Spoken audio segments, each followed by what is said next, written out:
Opening slide, graphic text title, Brad's Circle of Support, with Brad and Jenny Thompson. Image of Brad surrounded by his circle of support. Logos, Belonging Matters and TalksThatMatter.net. So this is Bradley. Bradley is my son. He's a 23-year-old young man. He's a little brother to Ryan. He's a loved member of his extended family, and he's a great friend. Bradley's Circle of Sport started up about 18 months ago, and a few months later we randomly bought a house up the road from us for Bradley to live in. And it was part of the plan, but it just sort of happened really fast. So it's been a huge time of change for us, and the Circle of Support's been really great. It's really great that we had that up and running when all of this happened. Bradley has severe cerebral palsy, and he needs complete assistance physically with everything that he does. And he also is impacted by anxiety, which affects every day. And he uses a communication device to communicate. So he's an amazing communicator. You can see his little head switches. He listens to an audio description of what's on this very complex screen, and he navigates around and tells us whatever he wants to tell us. The picture shows Bradley in his lounge room, and his house is the perfect match for him. It's on a corner. He's got windows. It's all about windows and that connection with outside in the neighbourhood, and it allows Bradley to spy on everyone, which is just perfect. Now let's see. So Bradley is a very social young man. He spends a large part of his day phoning people. He uses his device to tell Siri to make a call. And he's on the phone all the time. He's an incredible busybody. He wants to know everything that's going on. He's got a wicked sense of humour. He loves when things go wrong, and if you hurt yourself, that's the funniest thing. He loves Christmas. He loves watching concerts. Birthdays are his big thing. He knows everyone's birthday, and he rings up everyone. He's always the first person to make the phone call to ring someone up and wish them happy birthday. So we can really rely on him to fly the family flag and keep everyone in touch. He's a bit of glue in our family. So why did we want a circle of support? As Deb was saying, I first heard about circles of support when Bradley was 8, and he's 23 now. So it's a long time ago. And I just was like, whoa, this is such a good idea.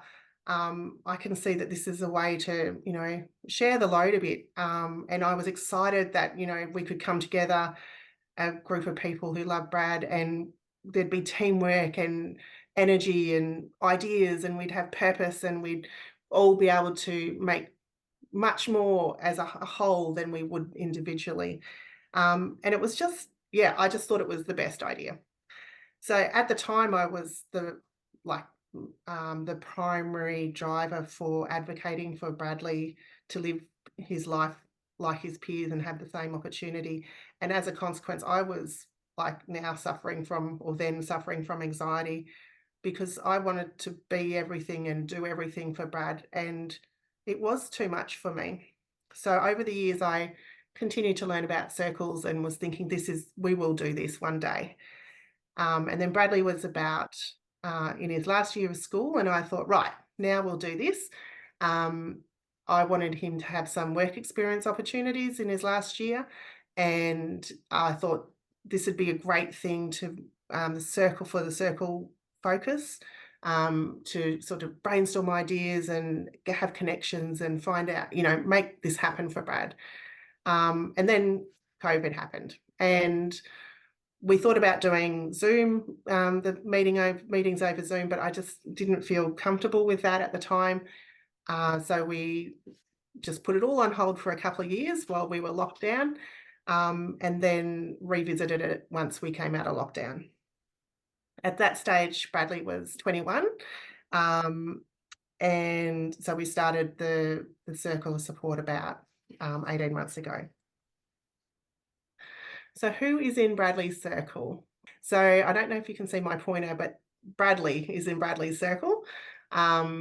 His dad, my husband, Darren, me, and Ryan, his brother. Ryan's in Canberra, so he joins us on Zoom. So we're the core, and we were the obvious members to invite.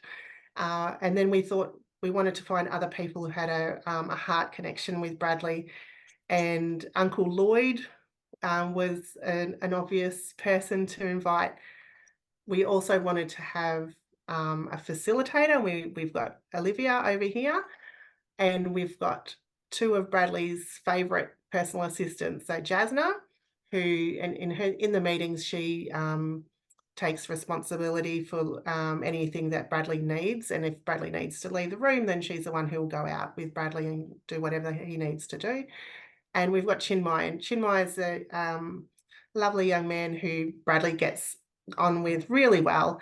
And whilst he's a personal assistant now, he's just about finished his degree, and he will stay on as a non-paid member of the circle after that. They just they have a great bond together, and I see that going forwards. This is not what a circle of support meeting looks like.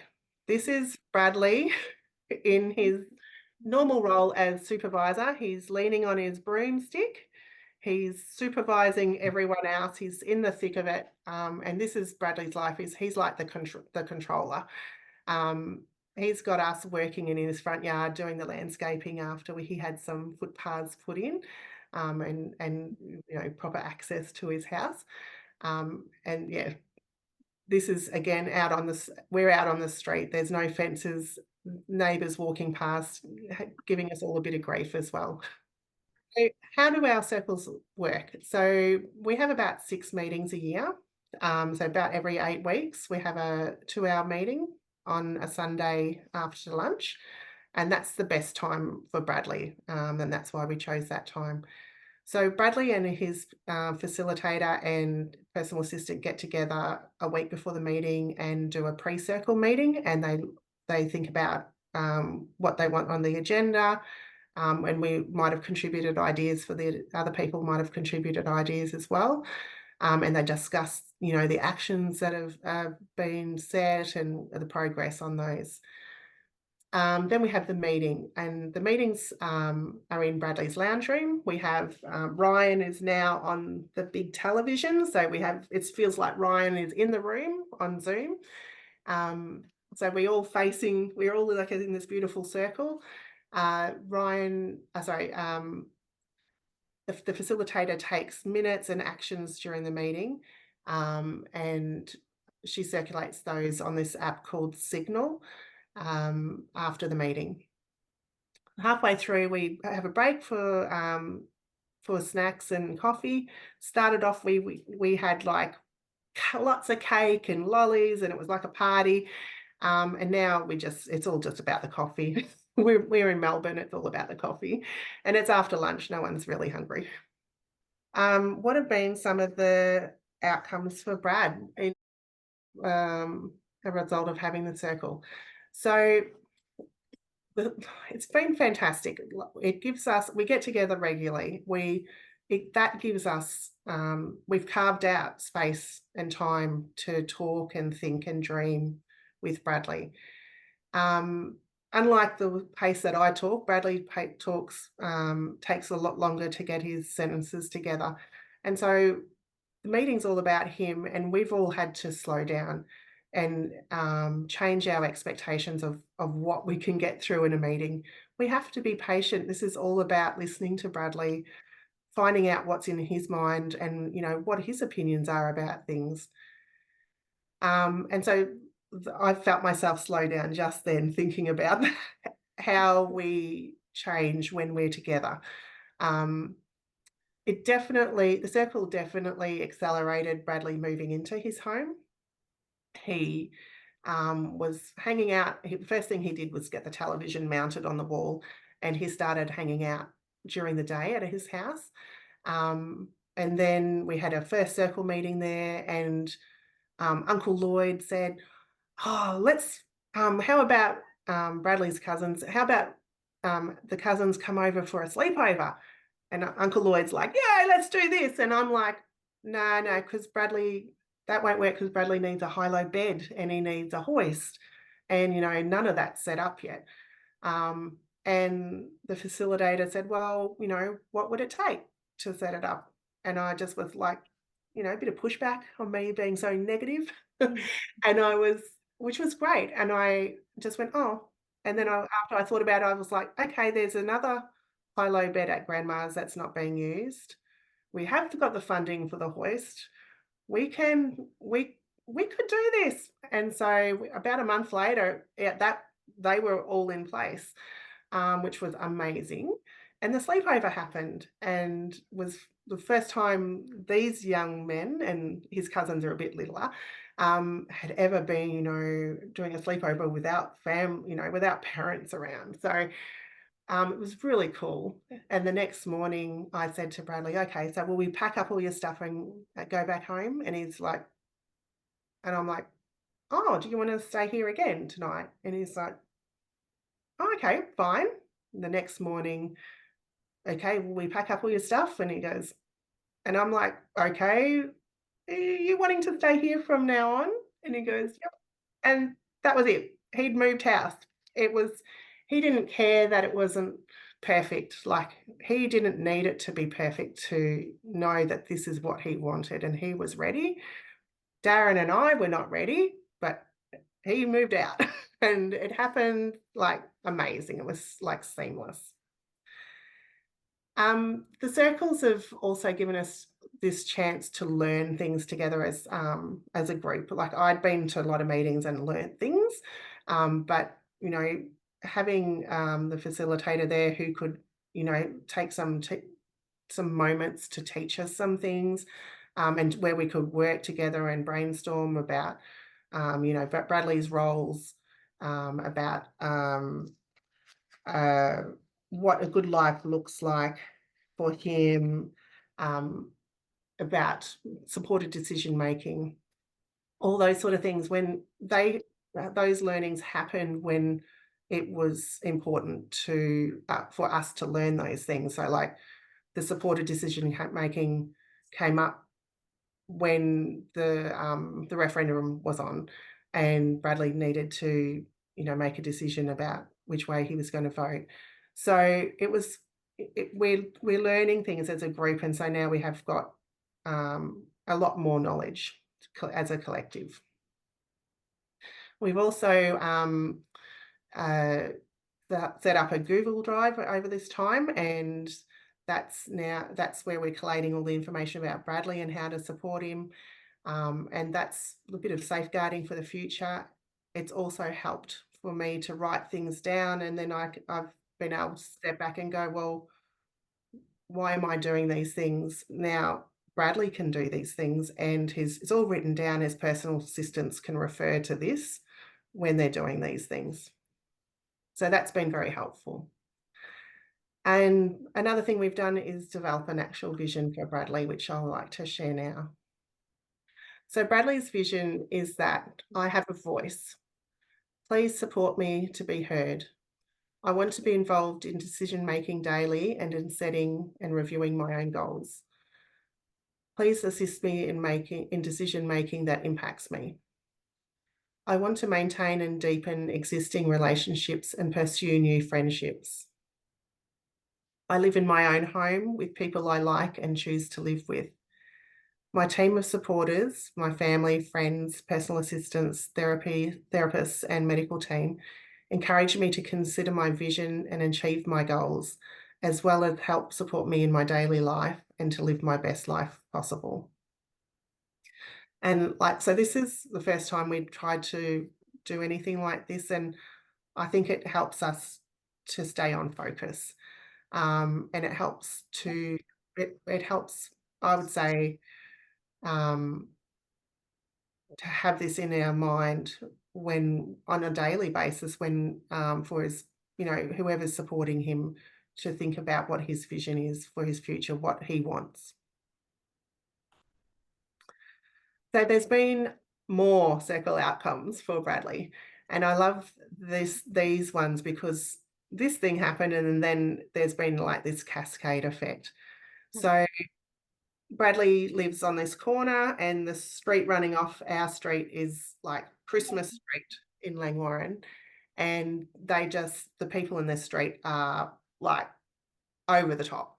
So obviously Bradley needed to buy Christmas lights and hang them up for Christmas. But Bradley needs help to do that. And so we thought, well, Bradley would like to reach out to his neighbours and see if they would like to help him put up his lights. And so Darren made some flyers and Bradley went and delivered them. And we had about 5 families come and help decorate put up his tree, decorate the tree. There was kids playing music. It was raining, of course, but they still put up all the lights outside. And then we had a barbecue and it was just a beautiful, beautiful day. And we were reflecting on what a great day it was. In January the next year when we had our circle meeting earlier this year.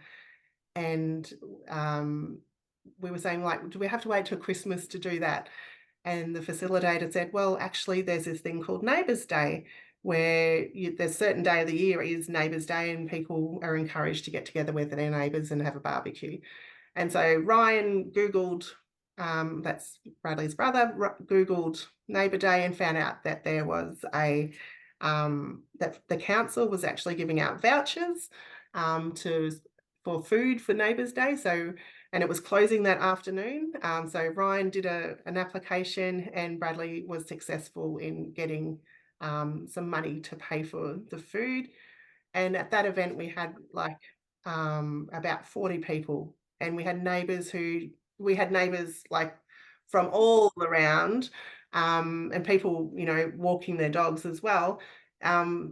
We had neighbours from all around who hadn't known each other, and there was this energy and that beautiful hum of conversation, and it was a fabulous day. And during that day, people were saying, this is standing around going, you know what we need in this neighbourhood? And we're talking just spontaneously saying, we should have da-da-da and this and that. And why don't people use this park enough? And we should have more Neighbours Day. And so it's just like evolving. And one of the things they said was said a few times in my hearing was that we should have a path like behind this reserve so that we can walk, without getting muddy. And so Bradley is now advocating for that, and he's gone to the council and is trying to get good access there, and good wheelchair accessible gates rather than the ones that are currently there. So this one thing has led to another, which I think is amazing. Over the time, I think now that I'm looking back, in this process of planning this presentation has helped me look back and reflect. And I think about the roles that Bradley had before Circles and before he left home, and his roles he had really important roles but they were mostly relationship roles. So a son and a brother, a grandson, a cousin, all those sort of things. Since he's moved out, he's now got all these these other roles. Like he's now a homemaker and he's a host. And this is a beautiful picture of him hosting, except Bradley is off to the side. You can't even see him. Bradley hosting family get-togethers, and there's been so many family get-togethers at Bradley's house because there's so much room and he's just so excited to have everyone, so he's inviting people over all the time. So he's a host, he's a gardener, he's a cook and a shopper, and he's now caring more for his grandparents. Like he will ring them up and see if they need something at the shops, and because he's going, he'll pick stuff up. So he's got, his roles have expanded because of moving out. And I'd say directly from the circle, he's also had new roles develop, and he's much more a community member, and is now a community advocate. He's a host of meetings. He's like an organizer now. So we've seen a lot of change in that. And then there's been outcomes for others as well. So all of the circle members have, come together, and we've got this purpose. Our relationships have strengthened, like we're all closer. And I think everyone's appreciated having this opportunity to be involved. And, that people like the circle members are contributing in the meetings, but then they're taking away action. So, this is Bradley's dad, Darren. So Darren has turned out to be a gun at making flyers, and he did this. He wrote up the vision statement and made it stand out with all the different colours. Ryan is Bradley's brother. He's the one who has set up the Google Drive and thought about how we could do that sort of sharing, and he's looked at home automation, and he's done the application for the Neighbours Day. Personal assistants, the ones that are involved have, they understand more now about Bradley and support him differently to the way they did before. And it's given them that their roles have changed as his personal assistant. And the neighbourhood has changed. I think the neighbourhood is more connected with each other. And that's, something that has come from Bradley having a circle of support. And for me, I am rapt that I am, sharing these responsibilities with others. It's taken a huge load off me, and I couldn't be happier with how it's all going. So I really appreciate you guys listening to me. I hope that Brad's story is resonates with you and helps give you some ideas, maybe some inspiration on how you can shape your own circles of support. And I wish you well. I think it's very exciting for you. Closing slide graphic text with thanks to Bradley Thompson, Jenny Thompson, Brad's Circle of Support, Olivia Bennett. Produced by Belonging Matters. Belonging Matters makes every effort to provide accurate and up-to-date material. However, information is subject to change and our materials for reference only. This video was made possible with the support of an information and capacity building grant through the Department of Social Services. This video is produced on the land of the Wurundjeri people of the Kulin Nation. Logos, Belonging Matters, talksthatmatter.net.